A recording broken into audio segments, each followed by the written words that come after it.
नमस्कार friends, mission IAS PCS में आपका स्वागत है। तो चलिए आज दृष्टि आईएएस के जो बिहार स्पेशल की सीरीज चल रही है दृष्टि आईएएस बुक का, तो उसका आज नेक्स्ट वीडियो होने वाला है और जो कि मोस्ट इम्पॉर्टेंट वीडियो है। इसे आप ज़रूर ध्यान से देखिएगा अच्छे से, क्योंकि जनगणना से पक्का 2-3 क्वेश्चन पूछे जाते हैं बिहार या फिर नेशनल जनगणना से। तो चलिए शुरुआत करते हैं इसमें। तो आइए देखते हैं।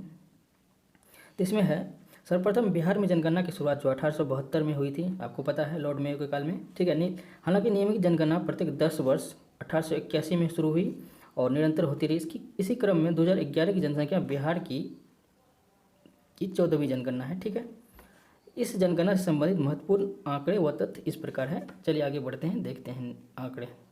ठीक है, कुल जनसंख्या की बात करें तो अंतिम आंकड़े के अनुसार बिहार की कुल जनसंख्या इतना है। ठीक है, 10 करोड़, ठीक है, 40,99,452। इसमें पुरुष की जनसंख्या देखिए 5,42,78,157, इतना है 52.14%। परसेंटेज जरूर याद रखिएगा, कभी कभी पूछा जाता है परसेंटेज। और महिला की इतना है, ठीक है, 47.86 परसेंटेज जरूर याद रखिएगा। इसके बाद है कुल जनसंख्या के संदर्भ में बिहार तीसरे स्थान पर आता है, आपको पता है। और कुल जनसंख्या जो है 8.6% पूरे इंडिया का यहाँ पर निवास करती है। ठीक है, अब देखते हैं सर्वाधिक जनसंख्या कहाँ पे है। पटना में है, इतना है 58 लाख, जबकि न्यूनतम शेखपुरा में है। ये हमने पहले भी बता दिया था। और यहाँ पे देखें तो सर्वाधिक कम से कम 3 आपको याद रखने हैं। ठीक है, पटना, पूर्वी चंपारण और मुजफ्फरपुर। और सबसे न्यूनतम है शेखपुरा, शिवहर और अरवल। इस तरह से कम 3 याद रख लीजिएगा, क्योंकि बिहार का ट्रेंड है कि पीछे से तीसरा, पीछे से दूसरा करके पूछ लिया जाता है कभी कभी। तो आइए देखते हैं ग्रामीण जनसंख्या। आप देखते हैं तो कुल जनसंख्या इतना है 88.71%। ठीक है, ये सेकंड स्थान पे आता है। उसके हिसाब से सबसे ज़्यादा हिमाचल प्रदेश में ग्रामीण जनसंख्या है, आपको पता है, 90% प्लस। और सेकंड स्थान पे बिहार हमारा है। ठीक है, ग्रामीण जनसंख्या में। और जिसमें पुरुष जनसंख्या इतना है और महिला जनसंख्या ये हमारे काम के नहीं है। और यहाँ पे सर्वाधिक ग्रामीण जनसंख्या वाला जिला, ये मोस्ट इंपॉर्टेंट है, ये आप ध्यान जरूर रखिएगा कि पूर्वी चंपारण में सबसे सर्वाधिक ग्रामीण जनसंख्या है। ठीक, अब इसका भी डाटा देख लेते हैं। सबसे ज़्यादा ग्रामीण जनसंख्या है कहाँ पे? पूर्वी चंपारण, मुजफ्फरपुर और मधुबनी। ठीक है, इस तरह से PMM करके कुछ भी ट्रिक अपना लगा के याद कर लीजिएगा। उसके बाद न्यूनतम ग्रामीण जनसंख्या कहाँ पे है? तो शेखपुरा में ग्रामीण जनसंख्या बहुत कम है, शिवहर में बहुत कम है और अरवल में बहुत कम है। सेम है। ठीक है, शेखपुरा, शिवहर और अरवल। ठीक है, अब परसेंटेज की बात करें यहाँ पे, तो सर्वाधिक ग्रामीण जनसंख्या परसेंटेज कहाँ पे है? तो ये है 96.53%। ये है समस्तीपुर, पहला स्थान पे है सर्वाधिक ग्रामीण जनसंख्या में। ठीक है, 3.5% कुछ ऐसे है। उसके बाद है बांका 96.50%। ठीक है, तो ये क्वेश्चन कभी भी पूछा जाता है तो कई लोग कंफ्यूज कर जाते हैं कि समस्तीपुर आंसर होगा कि बांका आंसर होगा। तो इसमें क्लियर है, यहाँ पे समस्तीपुर आंसर होगा। ठीक है, सर्वाधिक ग्रामीण जनसंख्या में।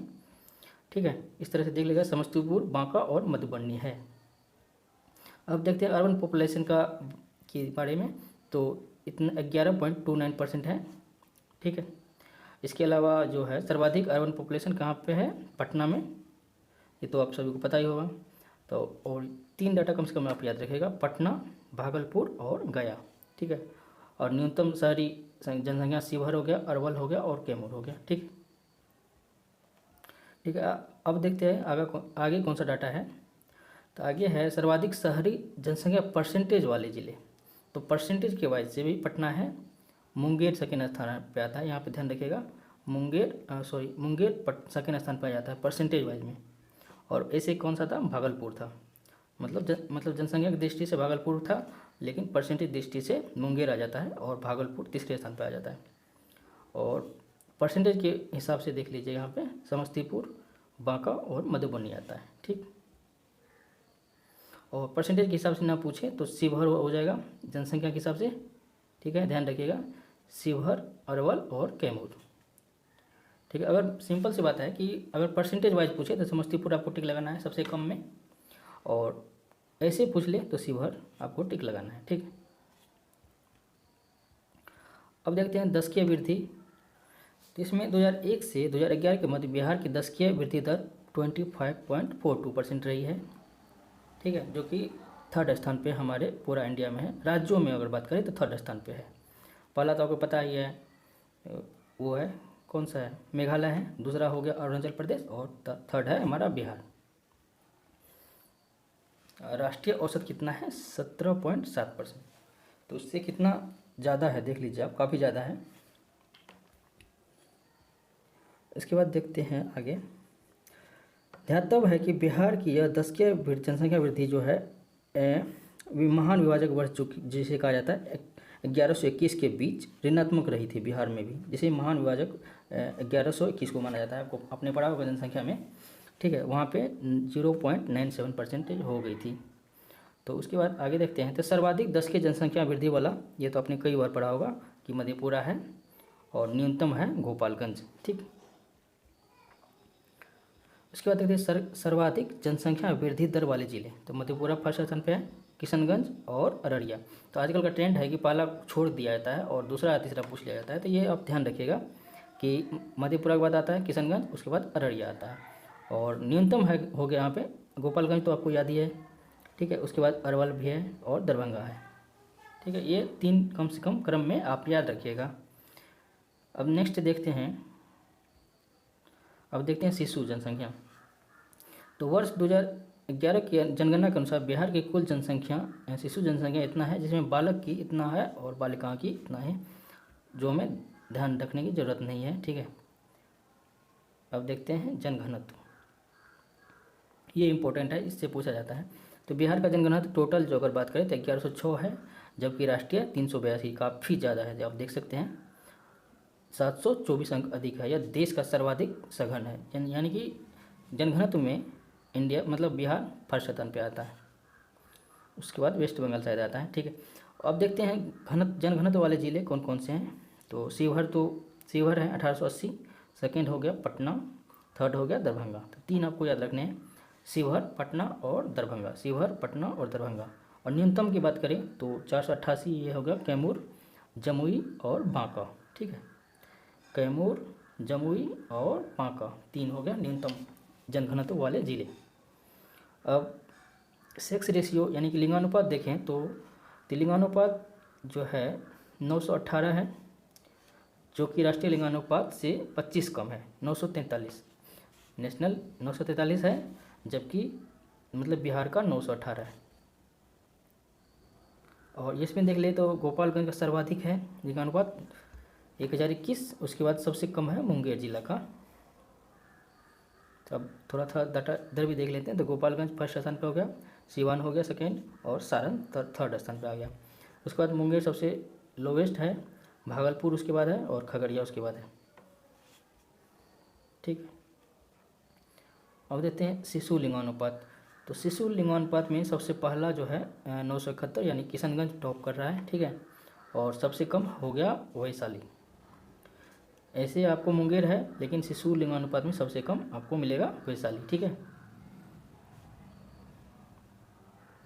अब देखते हैं यहाँ पे, ये भी डाटा याद रखिएगा। बिहार में शिशु लिंगानुपात कितना है, 935 और राष्ट्रीय शिशु लिंग है 919, ठीक है।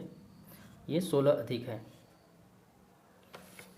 अब देखते हैं साक्षरता दर, ठीक है। इसमें देखते हैं तो अंतिम आंकड़े के अनुसार बिहार की साक्षरता दर 61.80 है। इसमें पुरुष की साक्षरता दर 71.20 और महिला की 51.5% है, ठीक है। सबसे सर्वाधिक मतलब साक्षरता कहाँ पे है, रोहतास। ये मोस्ट इम्पोर्टेंट है, ये ध्यान रखिएगा आप। और न्यूनतम मतलब साक्षरता हो गया पूर्णिया में, सर्वाधिक हो गया रोहतास और न्यूनतम हो गया पूर्णिया में। और पुरुष वाला की बात करें तो ऑब्वियस होगा रोहतास पुरुष वाली जनसंख्या में, मतलब साक्षरता में, और न्यूनतम में पुरुष वाले में पूर्णिया है। उसके बाद महिला में भी रोहतास है। और यहाँ पे आप ध्यान दीजिएगा कि महिला साक्षरता में सहरसा आ गया पूर्णिया के स्थान पे, ध्यान रखिएगा। पुरुष में सबसे कम, ठीक है, पूर्णिया हो जाएगा और महिला में सबसे कम सहरसा हो गया, ठीक। अब आगे देखते हैं तो ये कौन सा क्या है। तो सर्वाधिक साक्षरता दर वाले जिले कौन से हैं, तो रोहतास, पटना और भोजपुर है। 3 आप ये ध्यान रखिएगा, 73.37, 70.68 और 70.47 इतना है। उसके बाद न्यूनतम में हो जाएगा 51.8% और सीतामढ़ी उसके बाद आ जाता है, उसके बाद कटिहार आ जाता है, ठीक है। तो पूर्णिया, सीतामढ़ी और कटिहार। अब देखते हैं सर्वाधिक पुरुष साक्षरता वाले जिले। ये तो हालांकि पूछा नहीं आता, उतना डीप नहीं जाने वाला है, तो फिर भी रोहतास, भोजपुर और बक्सर, ठीक। और उसके बाद पूर्णिया, कटिहार और सीतामढ़ी पुरुष जनसंख्या में ये है। और सर्वाधिक महिला साक्षरता दर वाले जिले हैं रोहतास, मुंगेर, ठीक है, मुंगेर, और न्यूनतम हो गया सहरसा और मधेपुरा।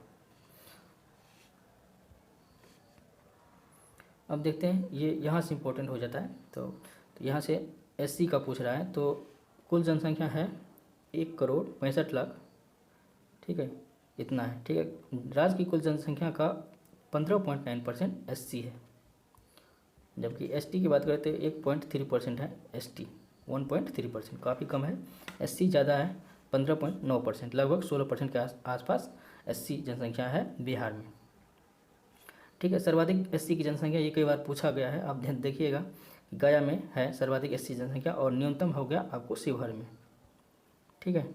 और जनसंख्या वाइज अगर पूछ ले तो वहाँ भी गया है, और जनसंख्या वाइज यहाँ पे किशनगंज में सर्वाधिक एससी है, सॉरी न्यूनतम एससी है, न्यूनतम एससी किशनगंज में जनसंख्या वाइज, पर नहीं सॉरी परसेंटेज वाइज किशनगंज में है, और जनसंख्या वाइज शिवहर में है, ठीक है। ये थोड़ा सा कंफ्यूज कर सकता है कि इन जनरल आपको शिवहर है और परसेंटेज वाइज किशनगंज है।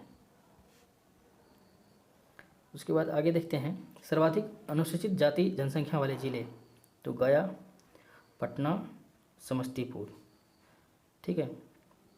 सर्वाधिक एससी वाले हैं, सबसे कम हो गया शिवहर, किशनगंज और शेखपुरा, ठीक है। अब देखते हैं और अब कौन सा डाटा दिया हुआ है।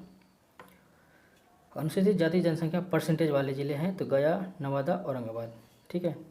उसके बाद किशनगंज, कटिहार और भागलपुर, इस तरह से है।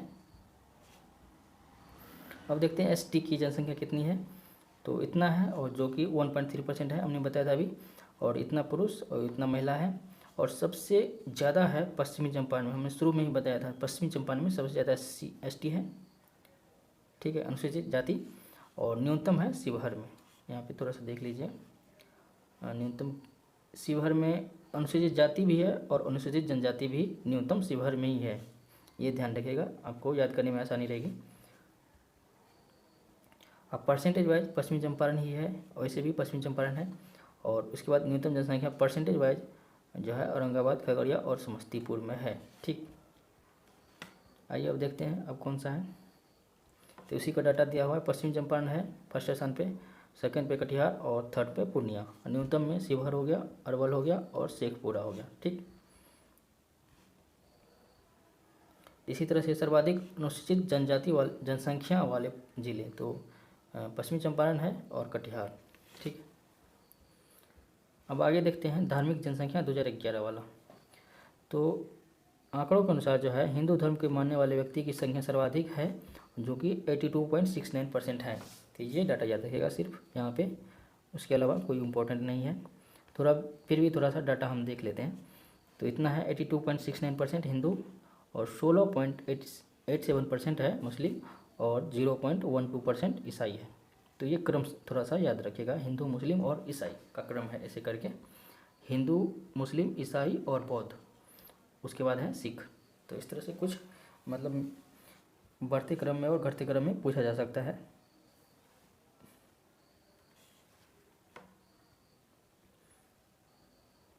तो आइए अब देखते हैं महत्वपूर्ण तथ्य जो अभी हमने पढ़ा था, उसको शॉर्ट फॉर्म में यहाँ पे लिखा हुआ है, ठीक है। तो इसमें है सर्वप्रथम जनगणना 1872 में हुई थी, ठीक है, और ये 14वीं जनगणना है। और बिहार देश कुल जनसंख्या कितना है 8.6% कुल, मतलब भारत का बिहार में निवास करती है। उसके बाद देखें तो तीसरा सबसे बड़ा राज्य है जनसंख्या दृष्टि से, और ठीक है। आगे देखते हैं, आगे है कुल जनसंख्या इतना है, और मतलब 2001 वाली जनसंख्या में इतना था, मतलब जनगणना में, ठीक। उसके बाद यहाँ पे देखा था हमने मधेपुरा सर्वाधिक मतलब 10 की वृद्धि दर वाला जिला है, और गोपालगंज सबसे कम 10 की वृद्धि दर वाला जिला है। इसके अलावा महिला साक्षरता 51.50, ठीक। उसके बाद न्यूनतम जनजातीय आबादी वाला जिला, जनजाति और जाति दोनों शिवहर ही है, हमने अभी पढ़ा। और सबसे सर्वाधिक परसेंटेज दृष्टि वाला पश्चिमी चंपारण है, अभी जस्ट हमने पढ़ा है। लिंगानुपात कितना है 918 और शिशु लिंगानुपात 935 है। इसके अलावा महिला साक्षरता सर्वाधिक रोहतास में है और सबसे कम सहरसा में है, जबकि पुरुष वाला पूर्णिया में है। ठीक है, जनगणना शिवहर में है और न्यूनतम हो गया कैमूर भभुआ में है। तो अब आइए देखते हैं इस पर आधारित क्वेश्चन जो पूछे गए थे, ठीक है, उसको कवर करते हैं। ठीक, तो इसमें पहला क्वेश्चन हमारा है, आइए देखते हैं। तो पहला क्वेश्चन है 2011 की जनगणना के अनुसार बिहार राज्य की जनसंख्या देश के कौन से स्थान पे है? तो ये तीसरा है, ऑप्शन नंबर सी हो जाएगा। ठीक है, नेक्स्ट देखते हैं निम्नलिखित जिलों में 2001 से 11 के दौरान कहाँ सर्वाधिक जनसंख्या वृद्धि हुई है? तो ये हुई है मधेपुरा में, आपको पता है 31.1% है। ठीक है, आगे देखते हैं क्वेश्चन नंबर 5 और 6 2001 की जनगणना का है, जो कि नहीं पूछा जाएगा। तो क्वेश्चन नंबर 7 देखते हैं। तो वर्ष 2011 की धार्मिक जनगणना के अनुसार बिहार में हिंदू की आबादी हमने देखा था, ऑप्शन नंबर ए हो जाएगा 82.69%। और आगे देखते हैं, आगे 8 है बिहार में न्यूनतम जनजातीय आबादी वाला, तो अभी हमने पढ़ा था शिवहर SC और ST दोनों वहाँ पे कम है। उसके बाद 9 है प्रतिशत की दृष्टि से बिहार का सबसे बड़ा जनजातीय जिला कौन सा है? तो कौन सा है? पश्चिमी चंपारण। ठीक, 9 का देख लेते हैं। ठीक है, पश्चिमी चंपारण है। तो उसके बाद आगे देखते हैं, तो ये सब पुराना है 2001 वाला, तो ये हम आगे देखते हैं। आगे क्वेश्चन नंबर 11 है बिहार का न्यूनतम शिशु लिंगानुपात वाला जिला कौन सा है? तो न्यूनतम हमने अभी देखा था वैशाली है। और न्यूनतम जनघनत्व वाला जिला कौन सा है? तो न्यूनतम जनघनत्व, तो ये कैमूर है। ठीक है, एक बार कंफर्म कर लेते हैं, 16 का डी है। ठीक है, कैमूर। ठीक है, उसके बाद देखते हैं शिशु लिंगानुपात बिहार में कितना है? तो 935 है। न्यूनतम 10 के वृद्धि दर वाला, न्यूनतम बोल रहा है 10 के वृद्धि दर, तो गोपालगंज में है। आगे देखते हैं 13 2011 की जनगणना के अनुसार बिहार का कौन सा महिला साक्षरता के संदर्भ में सबसे आगे है? तो रोहतास है, महिला और पुरुष और ओवरऑल सब में है। उसके बाद 18 बिहार का न्यूनतम ग्रामीण जनसंख्या वाला जिला, तो इसमें सबसे कम ग्रामीण जनसंख्या कहाँ पे है? तो ये शेखपुरा है, ऑप्शन ए 18 का देख लेते हैं, 18 का ए। ठीक है, ए है। 19 है बिहार के किस जिले में जनघनत्व सर्वाधिक है? तो सर्वाधिक शिवहर में भी है, शिवहर में है। क्वेश्चन नंबर 20 है बिहार का औसत लिंगानुपात राष्ट्रीय लिंगानुपात से कितना कम है? तो ये 25 कम है, क्योंकि 918 है और 900 उधर कितना है 943, तो इसको घटाइएगा तो आ जाएगा। क्वेश्चन नंबर 15 है बिहार में न्यूनतम महिला साक्षरता दर वाला जिला, तो महिला का पूछ रहा है तो सहरसा हो जाएगा, ऑप्शन नंबर कौन सा है? ए। तो आइए अब नेक्स्ट चैप्टर देखते हैं। तो नेक्स्ट चैप्टर हमारा है बिहार कला एवं संस्कृति, जो कि मोस्ट इम्पोर्टेंट चैप्टर है। तो इसमें अगर हम देखें तो सबसे पहले ये हम देखें तो लोकनाट्य, और लोकनाट्य में क्या है? तो बिहार की संस्कृति परंपरा में लोकनाट्य की महत्वपूर्ण भूमिका है और शुभ मांगलिक कार्यक्रम के अवसर पर या विभिन्न सांस्कृतिक उत्सव के रूप में या इसके अवसर पर आयोजन किया जाता है। ठीक है, तो कला संस्कृति को लोकनाट्य, लोकनृत्य और लोकगीत के 3 भागों में से बांटा गया है। तो आइए देखते हैं लोकनाट्य, बिहार के प्रचलित महत्वपूर्ण लोकनाट्य। तो इसमें है, प्रथम है डोमकच, तो इसमें केवल महिलाएं भाग लेती हैं, ये आपको याद रखना है। उसके बाद इसका आयोजन कब होता है? तो विवाह समारोह में डोमकच का आयोजन होता है। और जो है जब वर पक्ष की तरफ से बारात निकल जाती है तो रात्रि में महिलाएं घर परिवार की सुरक्षा हेतु डोमकच पाठ करती है। मतलब जब वर पक्ष का जो बाराती घर से निकल जाता है तो महिलाएं सिर्फ बचती है, तो वो डोमकच का पाठ करती है, जिसमें पुरुष के कपड़े पहनकर पुलिस, डोमिन अधिकारी इत्यादि बनती है। ठीक है, समझ गए? डोमकच हो गया विवाह समारोह में जब वर तरफ से मतलब बारात चला जाता है, ठीक है, तब महिला इसमें भाग लेती है। नेक्स्ट है जट जटिंग, कुंवारी लड़की द्वारा किया जाता है। ठीक है, यहाँ पे याद रखिएगा। और इसका आयोजन सावन महीने से लेकर कार्तिक महीने के शुक्ल पक्ष तक होता है। इसमें जट पक्ष में लड़कियाँ दूल्हे के कपड़े में, जटिन पक्ष में लड़कियाँ को दुल्हन की तरह सजाकर लोक नृत्य का कार्यक्रम का आयोजन किया जाता है, जट जटिंग। ठीक है, सावन महीने से लेकर कार्तिक महीने के शुक्ल पक्ष तक ये चलता है। विदेशिया हो गया, तो विदेशिया पुरुष कलाकार, ठीक है, शामिल होते हैं। इसके प्रारंभकर्ता भिखारू ठाकुर थे, ठीक है। इसमें जोकर, लवंडा आदि दर्शकों को हंसाने का काम करते हैं, आपने देखा होगा। उसके बाद कीर्तनिया, तो कीर्तनिया इसमें खासकर कृष्ण की लीला का गुणगान करते हैं और नाट्य स्वरूपन करते हैं, जिसमें ढोलक, झाल, हारमोनियम आदि का प्रयोग किया जाता है, ठीक है, जिसे हमारे यहाँ अष्टजाम भी कहा जाता है, आपने सुना होगा अगर, ठीक है। उसके बाद देखते हैं सेमा चकेवा। यह लोकनाट्य पात्र भाई बहन की भूमिका में होता है, सेमा चकेवा, ठीक है। लोकनाट्य जो है कार्तिक माह के शुक्ल पक्ष के सप्तमी तिथि से पूर्णिमा की तिथि का आयोजित होती है। इसमें प्रायः कुंवारी कन्याएं पाठ प्रस्तुत करती हैं। इसमें प्रायः मिट्टी के बने होते हैं वृंदावन, चुगला, सतभैया, ग्वालिन, ठीक है। उसके बाद है भकुली बंका, तो इसका आयोजन जट जटिन के साथ ही सावन माह से कार्तिक माह के बीच में होता है और ग्रामीण जीवन का परिचय, आचार विचार देखता है। इससे निम्नलिखित पात्र होते हैं टिहुली, अंका, पंका, दीदी और भाकुली, ठीक है। अब देखते हैं लोकनाट्य के संगठन देखते हैं, जिलेवार विवरण। तो क्या क्या है इसमें, सर्जना सागर लोक नृत्य परिषद, दिशा प्रेम आर्ट, आदर्श नाट्य कला आदि जो है भागलपुर में है, ठीक है। उसके बाद देखते हैं, उसके बाद है अक्षरा आर्ट्स, रूपक्षर, कला निकुंज, कला त्रिवेणी, भंगिमा, अनामिका, सृजना, बिहार आर्ट इत्यादि जो है पटना में है। इसके बाद है मयूर कला केंद्र, शिवम सांस्कृतिक मंच, हिंद कला केंद्र, ये छपरा में है और इंद्रजाल भी छपरा में है। और नेक्स्ट है कला निधि, ससनम आर्ट्स नाट्य प्रस्तुति है, ये कहाँ पे है, गया में है। उसके बाद कामयानी, यवनिका, युवा नीति, ये सब आरा में है। उसके बाद है भूमिका, दर्पण, सूत्रधार, मंथन कला परिषद इत्यादि खगोल में है, पटना के समीप। जन चेतना, ये सुल्तानगंज में है। रंग मुजफ्फरपुर में है।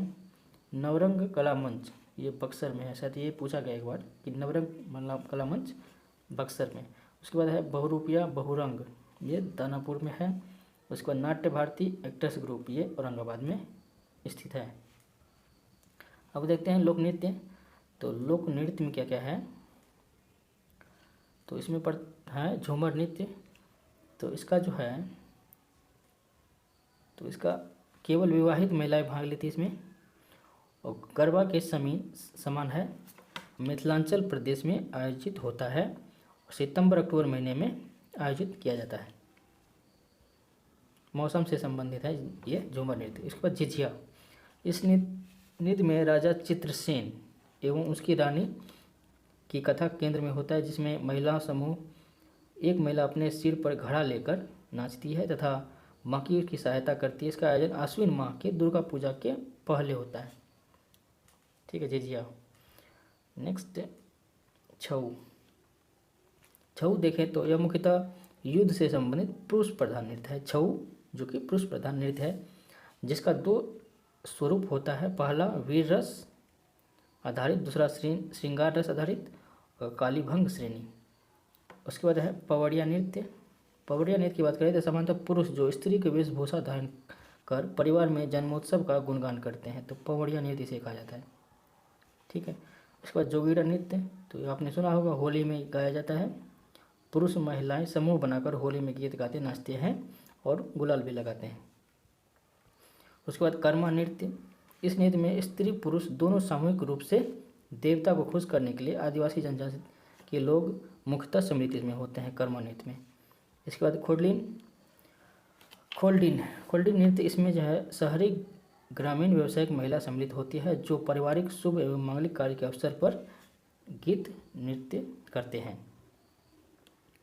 अन्य अगर लोक नृत्य की यहाँ पे थोड़ा सा बात करें, ठीक है, तो इसमें विद्यापति नृत्य, कटघोड़वा नृत्य और धोबिया नृत्य, ठीक है, फेमस है।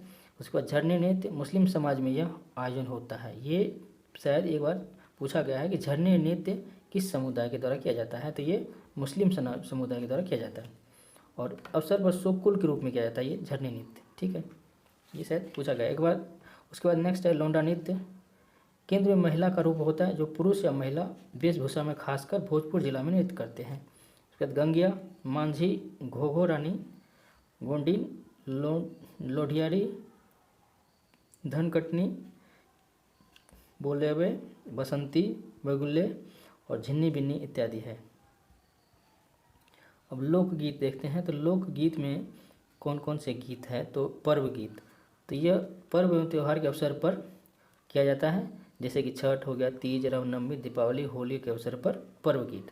ठीक है। तो लोकगीत लोकगाथा गीत, इसमें है दीना भद्री। इसमें दोनों भाइयों की वीरता के स्वरूप का वर्णन किया जाता है। नायका बंजारा विरह मिलन प्रेम प्रसंग पर आधारित है, नायका बंजारा। उसके बाद लोरी गायन, इस गायन का स्वरूप वीरता योद्धा पर आधारित है। राजा हरिश्चंद्र सत्य की विजेता पर स्वरूप पर यह आधारित है। ठीक।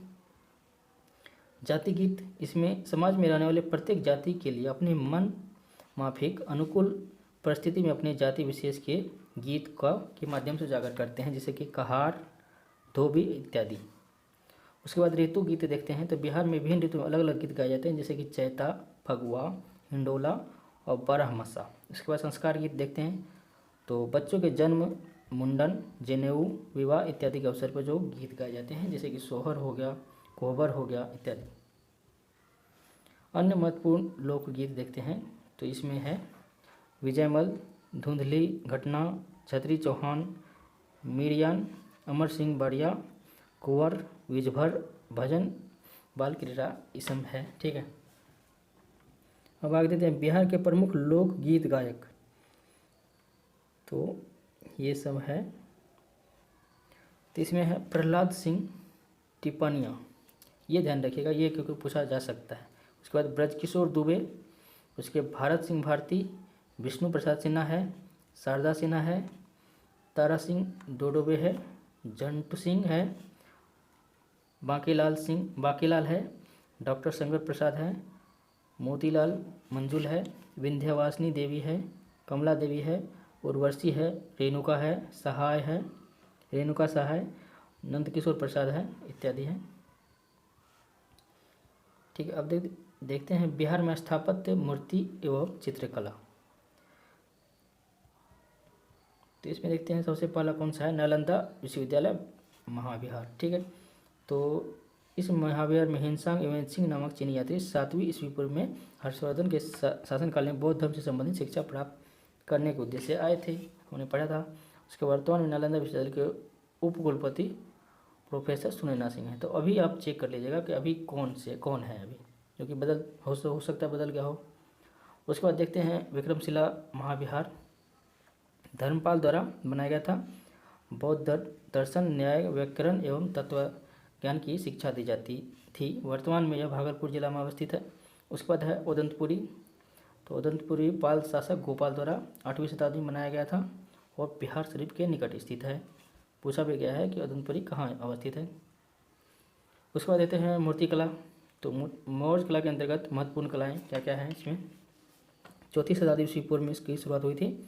अशोक के स्तंभ निर्माण, जैसे काश्म पत्थर, लोरिया नंदनगढ़, लोरिया अरेराज और बसाड़ रामपुरवा से प्राप्त हुए हैं। ठीक है, अशोक के। इसके अलावा पटना स्थित कुमरार क्षेत्र में राजमहल या सभागार के रूप में चंद्रगुप्त मौर्य की प्राप्ति हुई, जिसमें 80 स्तंभ पे खड़ा है ये। और यहाँ से 2 यक्ष यक्षिणी की मूर्ति के अतिरिक्त लोहानीपुर से 2 नग्न पुरुष की मूर्तियाँ जो संभवतः जैन तीर्थंकर की रही है, ये मिला हुआ है। ठीक है।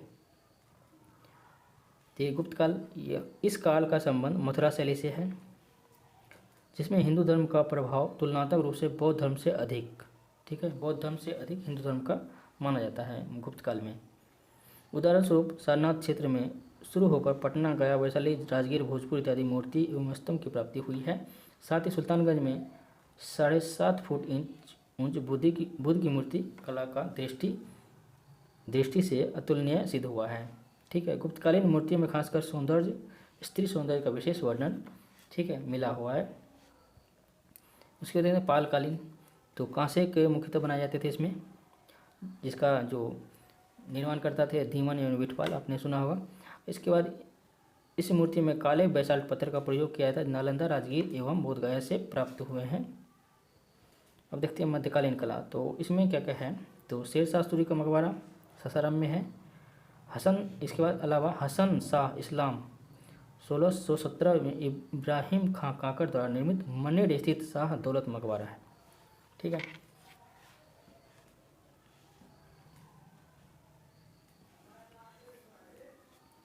इसके अलावा आगे है हॉलैंड शैली में निर्मित पटना कॉलेज। ठीक है। कलेक्ट्रेट तथा पादरी की हवेली जो गॉथिक शैली को दर्शाती है। अब देखते हैं नेक्स्ट, यूरोपियन पुनर्जागरण से प्रभावित उच्च न्यायालय पटना उच्च न्यायालय, राजभवन, मुख्य सचिवालय के अतिरिक्त हिंदू इस्लामी शैली के अंतर्गत निर्मित सुल्तान पैलेस की इमारत तथा पटना संग्रहालय महत्वपूर्ण है।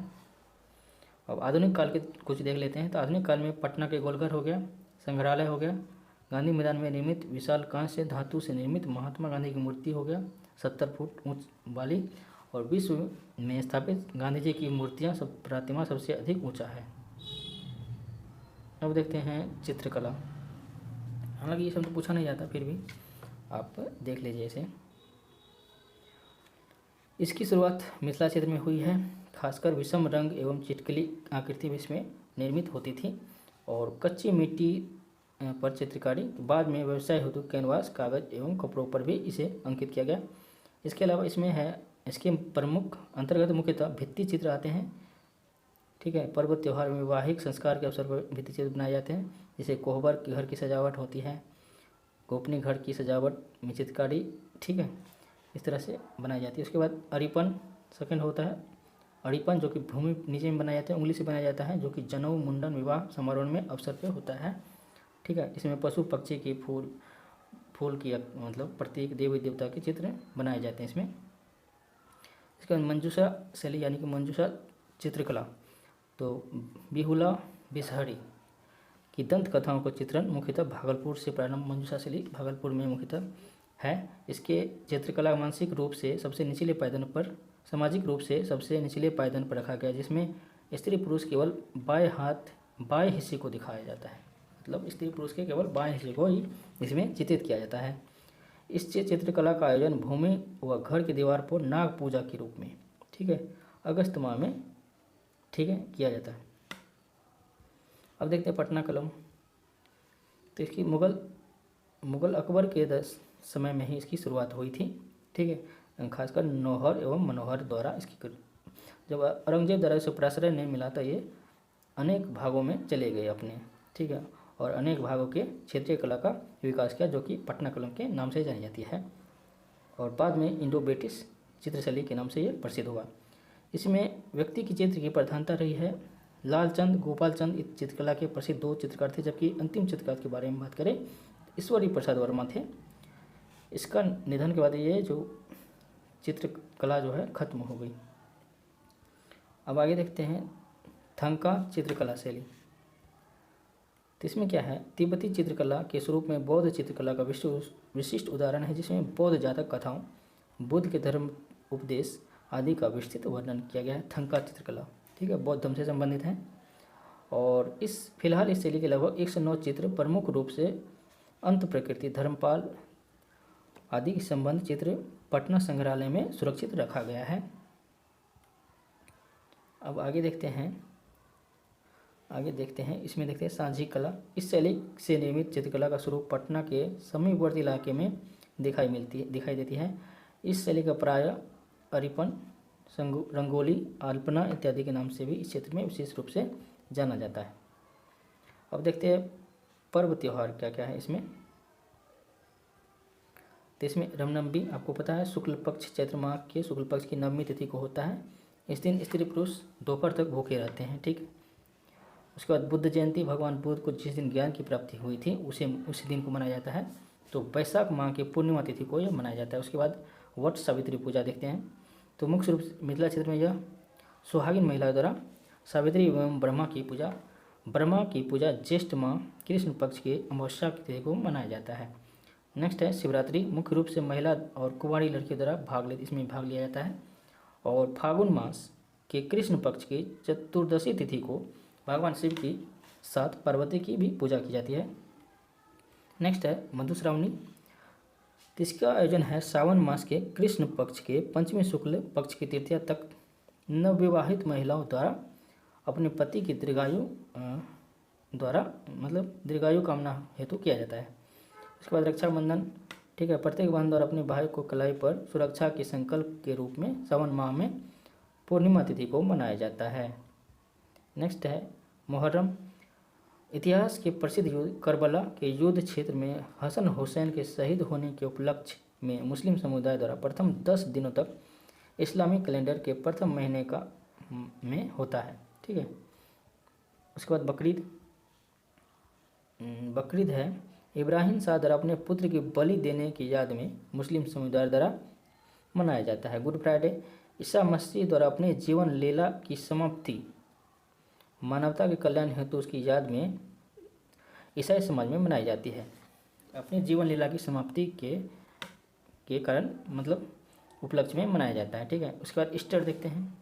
पूछा जाता है कि गुड फ्राइडे कब मनाया जाता है इस तरह से, और ईस्टर कब मनाया जाता है, तो इस तरह से आप याद रखिएगा। तो ईसा मसीह के जन्मदिन की याद में ईस्टर मनाया जाता है। 25 दिसंबर को ईसाई समाज द्वारा क्रिसमस के रूप में मनाया जाता है। इसके बाद 10 लक्षण पर्व जैन समुदाय द्वारा मनाया जाता है। सिर्फ ये आप याद रखिएगा।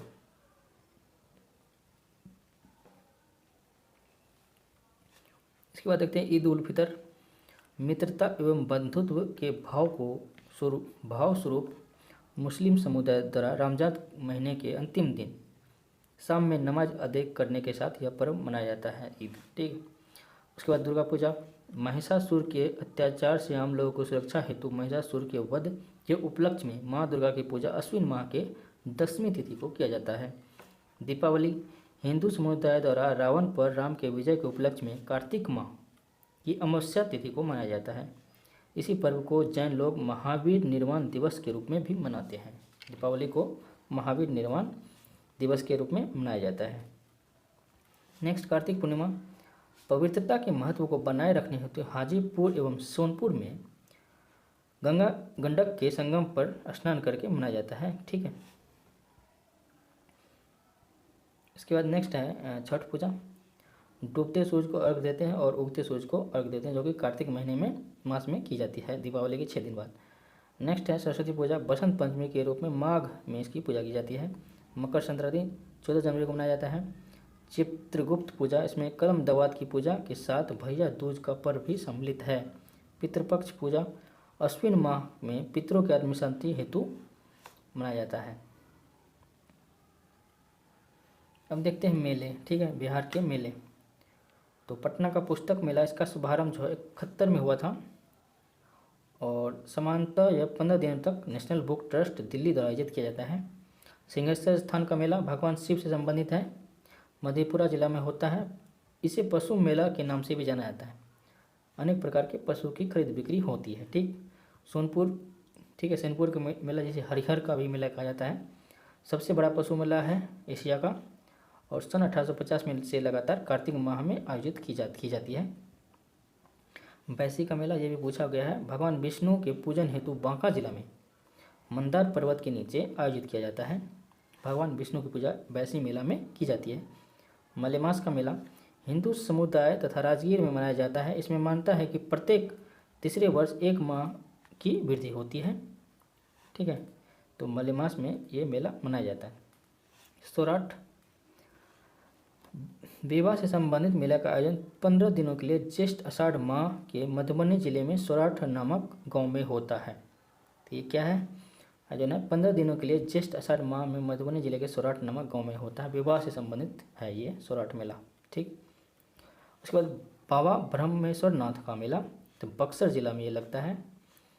तो वर्ष में 2 बार शिवरात्रि एवं वैशाख कृष्ण पक्ष एकादशी तिथि को आयोजित होता है।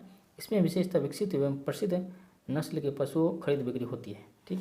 उसके बड़गांव का मेला संबंध छठ पर्व के अवसर पर नालंदा जिले में आयोजन होता है। इसका सबौर मेला, इसकी तकनीक आधारित मेला है। इसमें खासकर कृषि वैज्ञानिक द्वारा फल फूल एवं सब्जी के विशेष जानकारी के संदर्भ में भागलपुर के सबौर कृषि महाविद्यालय में इसका आयोजन किया जाता है। सहोदरा मेला, तो ये थारू जनजाति द्वारा मनाया जाता है पश्चिम चंपारण में, सहोदरा मेला। ठीक। अब देखते हैं शॉर्टकट में जैसे दिया हुआ है, तो ये आप ध्यान रखिएगा एक बार। बैसी मेला बांका में और मकर संक्रांति के अवसर पर, तुर्की मेला मुजफ्फरपुर में शिवरात्रि के अवसर पर, बिंदेश्वर मेला झंझारपुर में शिवरात्रि के अवसर पर, महाशिवरात्रि मेला रक्सौल पूर्वी चंपारण में शिव पार्वती विवाह के उत्सव पर।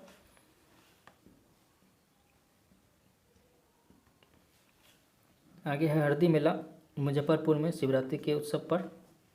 बुद्ध पूर्णिमा बोधगया में बुद्ध के जन्म, ज्ञान की प्राप्ति के और परिनिर्वाण के अवसर पर मनाया जाता है। मनेर शरीफ एवं मखदूम शाह का जो है नालंदा में हिंदू मुसलमान द्वारा मजार पर चढ़ाई जाती है चादर। दीपावली मेला नालंदा में 24वें तीर्थंकर के निर्वाण स्थल के रूप में मतलब वहाँ पे मनाया जाता है।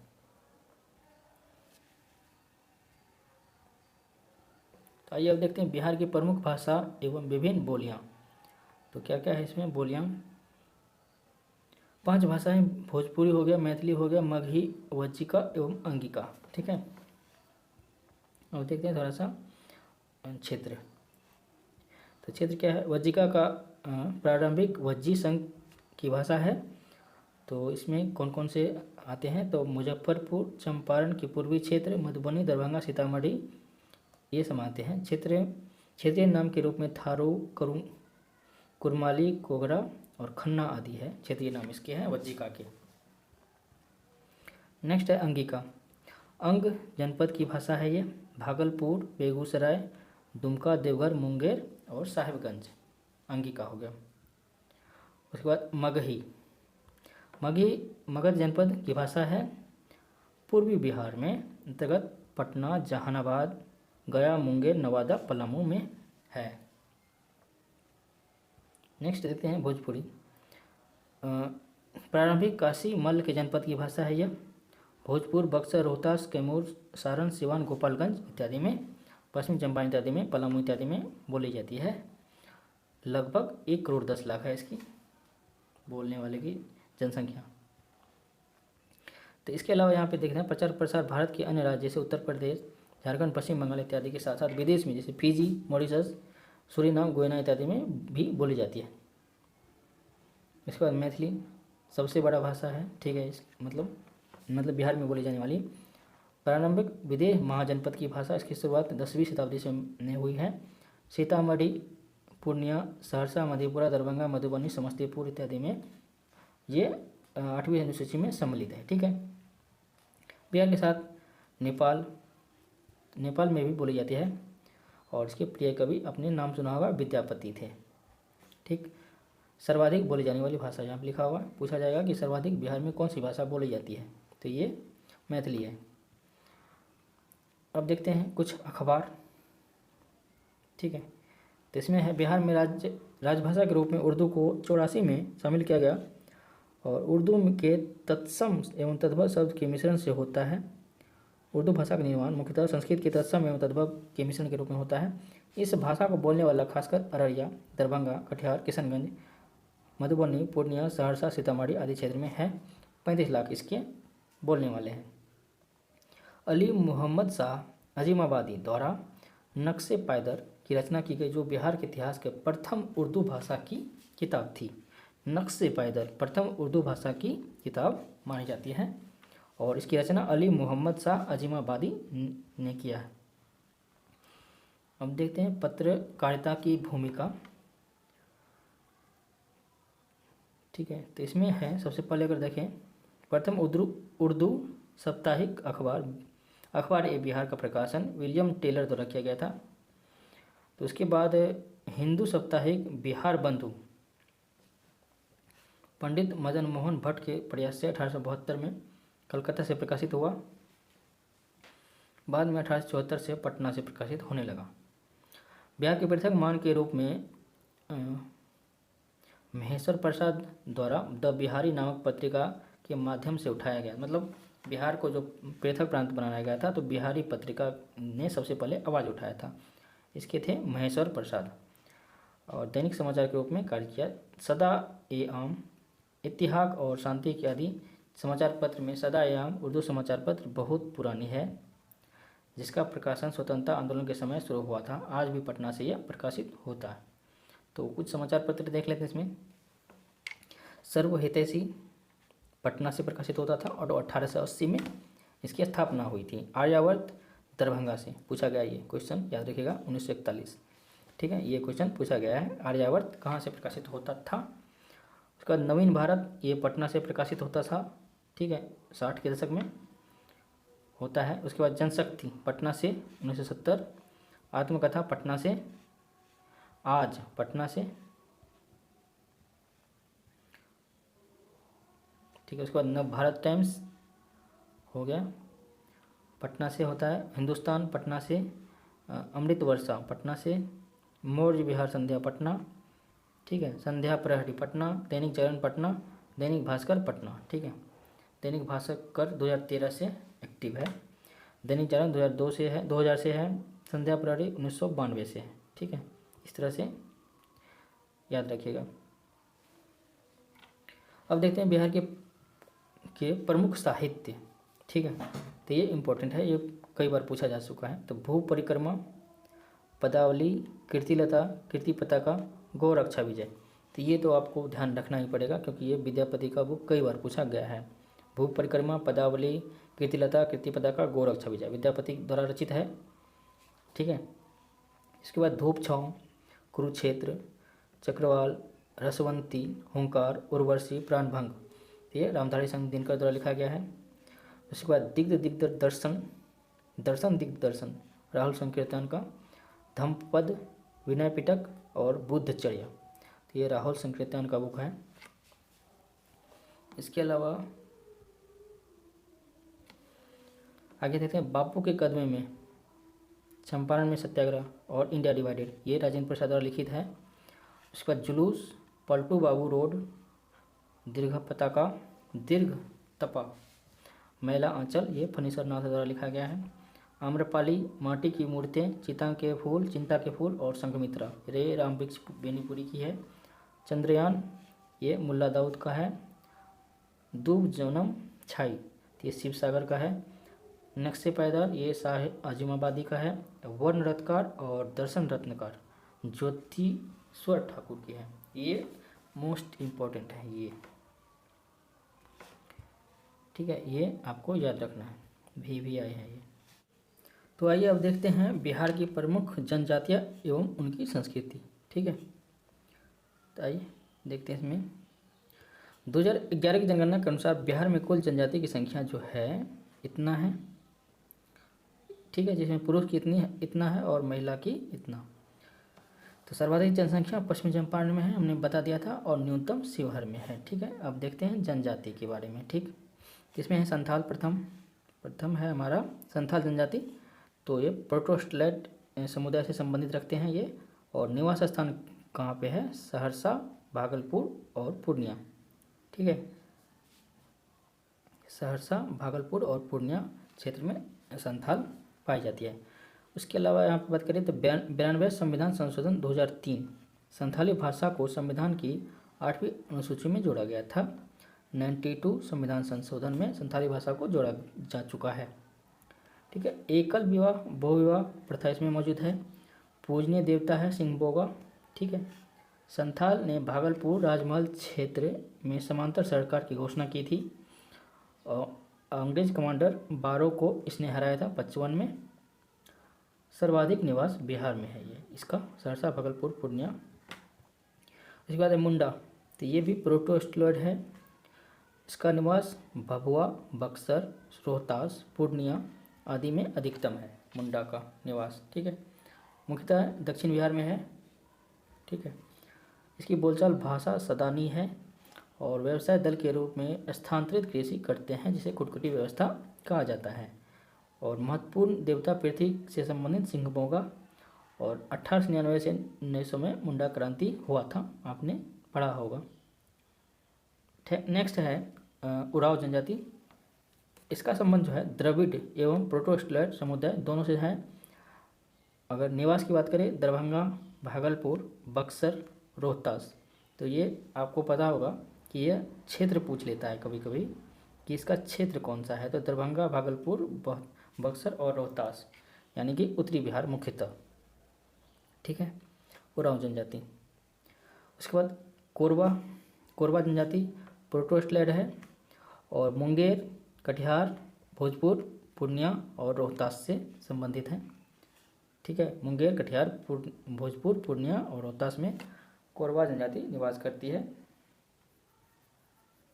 इसके अलावा अगला है कोरा जनजाति, कटिहार, जमुई, मुंगेर आदि में ये निवास करते हैं। बोलचाल की भाषा हिंदी, सिंधानी और मुंडारी है। पेशा मजदूरी, वन उत्पाद और कृषि कार्य करते हैं ये लोग। उसके बाद खैरवार महत्वपूर्ण है, ये रोहतासगढ़ में है इसका निवास स्थान, रोहतासगढ़। ठीक है, भाषा मुंडारी है। खैर घासों की पूजा विभिन्न रूप में करते हैं जो इनके पूर्वज करते थे। घासों की पूजा करते हैं ये लोग। चेरो, चेरो जनजाति मुख्यतः पूछा गया ये चेरो जनजाति गया, मुंगेर, भोजपुर और रोहतास। ठीक है, गया, मुंगेर, भोजपुर और रोहतास चेरो जनजाति का क्षेत्र है। चंद्रवंशी राजपूत मानना है, स्वयं को क्षेत्रीय एवं चंद्रवंशी राजपूत मानते हैं ये लोग। ठीक है,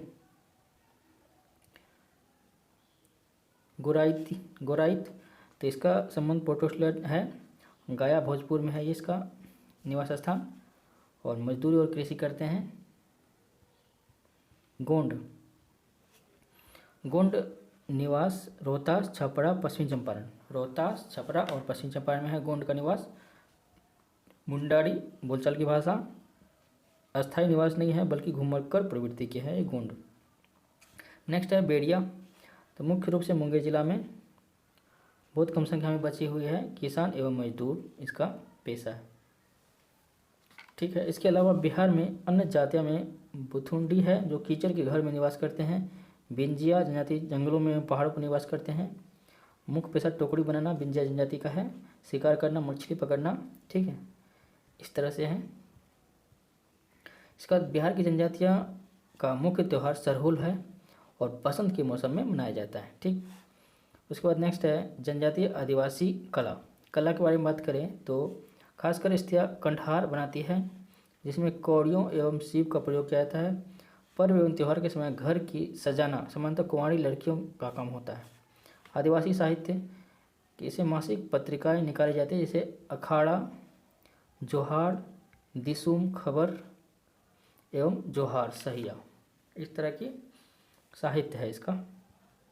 गीत, गीत की बात करें तो वाद्य यंत्र है, क्या है, डफली है, डमरू है, नगाड़ा है, मृदंग है, झांझ है इसका वाद्य यंत्र इन लोगों का।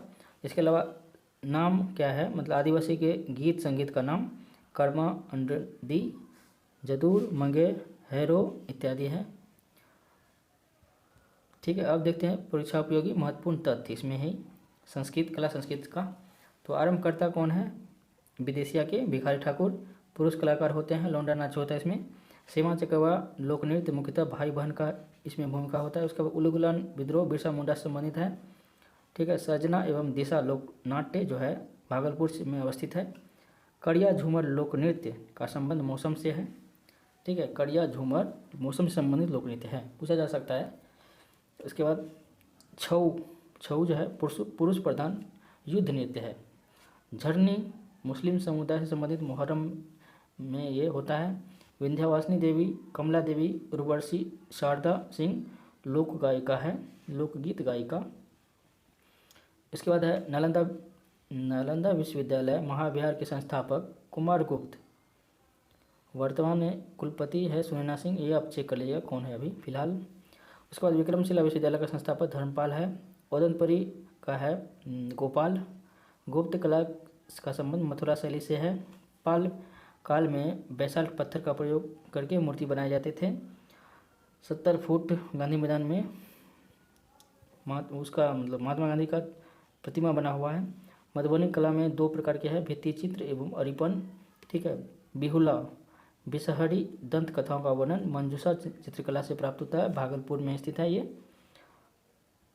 मंजूषा चित्रकला की प्रारंभिक चित्रकार कौन थी, चक्रवर्ती देवी, भागलपुर संबंधित है। पटना कलम से लेख प्रसिद्ध लालचंद एवं गोपालचंद थे। ईश्वरी प्रसाद वर्मा सबसे लास्ट इसमें थे। सोनपुर मेला 1850 ईस्वी से मनाया जाता है। संथालों ने 1855-56 में ही विद्रोह किया था। ठीक है, मुंडा परिवार की भाषा अंगिका और छिका छिकी भी कहा जाता है। अब देखते हैं नेक्स्ट। 2003 में मैथिली भाषा को संविधान में 8वीं सूची में जोड़ा गया था। 2 गज जमीन उर्दू भाषा का उपन्यास है। रचनाकार कौन है? Abdul Samad. Times of India अंग्रेजी समाचार पत्र का प्रकाशन पटना से 1896 में शुरू हुआ। सर्वाधिक जनजाति की जनसंख्या पश्चिमी चंपारण में है, जो कि न्यूनतम शिवहर में है। ठीक है।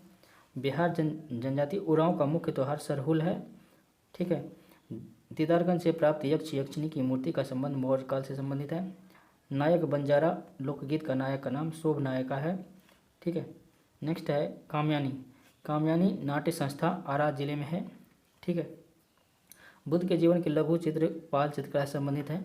संथाल का महत्वपूर्ण पर्व है सोहराय। ठीक है। सहोदरा मेला का आयोजन पश्चिमी चंपारण में होता है। संस्कृत पत्रिका देवबनी, ठीक है, मुंगेर की सबसे आरा से प्रकाशित होता है। बिहार के प्रमुख समाचार पत्र बिहारी संपादक मुरली खेर थे। चंद्रकांता संतति की रचनाकार देवकी नंदन खत्री है। बिहार का पहला उर्दू समाचार पत्र नरुल अनवर है। मोहम्मद हाशिम इसने प्रकाशित किया था इसको। संथाल मुंडा समाज की भाषा बोलते हैं। इससे पूजनीय देवता सिंह बोगा है। अब देखते हैं क्या है इसमें महत्वपूर्ण चित्रकार और विशेषताएं। तो बेगम की शराबखोरी यमुना प्रसाद इसके चित्रकार हैं और विलासी प्रवृत्ति वाला चित्रण ये दर्शाया गया है इसमें। रागिनी गंधारी महादेव लाल है और नायिका विरह की अवसाद में है ये। ठीक है। ये पटना कलम का है। विरहनी नायिका वीणा लिए माधवलाल द्वारा, ये भी पटना कलम का है, अपने मजनू की याद करते हुए चित्रित है। मिथिला की ज्यामिति की तांत्रिक विधि की चित्रकला कोहबर लेखन है। खेतों में धान रोपते समय मजदूर द्वारा गाए जाने वाले गीत चौचड़ है। बिहार की कालिदास भिखारी ठाकुर को कहा जाता है। जॉर्ज गियर्सन को बिहार में बोलियों के विशेषज्ञ माना जाता है। बिहार में देसी रंगमंच को थिएटर के रूप में प्रदान करने वाले अनिल कुमार मुखर्जी हैं। आइए अब देखते हैं बहुविकल्पीय प्रश्न। तो इसमें है प्रथम संथाल विद्रोह कब हुआ था? 55-56 में, पता है आपको। बिहार पेंटिंग विधा कौन सी है? तो ये मधुबनी है। इसमें वर्ष 1899 1900 मुंडा क्रांति तो कौन किए थे? बिरसा मुंडा द्वारा किया गया था। मुंडाओं ने विद्रोह खड़ा किया था तो 1899 में। ठीक है। नेक्स्ट देखते हैं। तो नेक्स्ट है सर्वाधिक जनजाति की संख्या किस जिले में है? तो सर्वाधिक पश्चिमी चंपारण। ठीक है।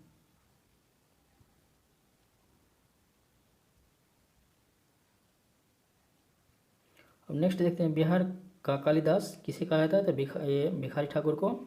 ठीक है। इसके बाद बेगम का शराबखोरी, तो ये इसके चित्रकार कौन है? तो ये है यमुना प्रसाद, अभी हमने जस्ट देखा है। ठीक है। यहाँ पे कौन है? यहाँ पे यमुना प्रसाद। इसके बाद यहाँ पे बिरसा मुंडा के गुरु कौन थे? तो 5 का क्या है इसका आंसर देख लेते हैं। 5 का बी है, तो इसका हो जाएगा आनंद पांडे। ठीक है। इसकी चर्चा तो नहीं इस बुक में थी, लेकिन आनंद पांडे इसके गुरु थे। उसके बाद संस्कृत पत्रिका देववाणी और अक्षम कहाँ से प्रकाशित होते थे? तो ये कहाँ से होते थे? 17 का, तो ये हो जाएगा मुंगेर एवं आरा से प्रकाशित होते थे। नेक्स्ट है 6 उस क्षेत्र की पहचान करें जहाँ संथालों ने 1855-56 में अपनी समांतर सरकार की घोषणा कर दी थी। तो भागलपुर राजमहल क्षेत्र में, ठीक है, संथालों ने कर दी थी। नेक्स्ट है उलुगलान यानी कि महान हलचल, तो ये बिरसा मुंडा से संबंधित है। अब अगला क्वेश्चन है, क्वेश्चन नंबर 18 है विक्रमशिला और अदंतपुरी महाविहार का संबंध किस काल से है? तो पाल काल से है ये। उसके बाद क्वेश्चन नंबर 8 है मुंडा जनजाति अधिकांशतः कहाँ पे बसी हुई है? बिहार में ये बसी हुई है। नेक्स्ट है question number 19 Patna science college एवं पटना कलेक्ट्रेट किस शैली में निर्मित है? तो ये शुरू में हमने पढ़ा था, हॉलैंड शैली में ये निर्मित है। उसके बाद जनसंख्या की दृष्टिकोण से बिहार की सबसे बड़ी जनजाति कौन सी है? तो संथाल है। ठीक है। उसके बाद ईस्टर त्यौहार किस तिथि को मनाया जाता है? तो 25 दिसंबर को। ठीक। सेमा चकेवा तो भाई बहन का ये नृत्य है। नेक्स्ट है नीला क्लब लोकनाट्य पटना में स्थित है। बैसी मेला का संबंध किस जिले से है? तो ये है आपको बांका से। आदिवासी समुदाय के दौरान मौसम का स्वागत हेतु गाए जाने वाले गीत है जदुर गीत है, ऑप्शन नंबर बी। ठीक है। झरनी नृत्य का संबंध किस समुदाय से है? तो ये मुसलमान समुदाय से है। उसके बाद छऊ नृत्य का संबंध होता है तो युद्ध से संबंधित है। 2 गज जमीन किस भाषा के उपन्यास है? तो यह है उर्दू के।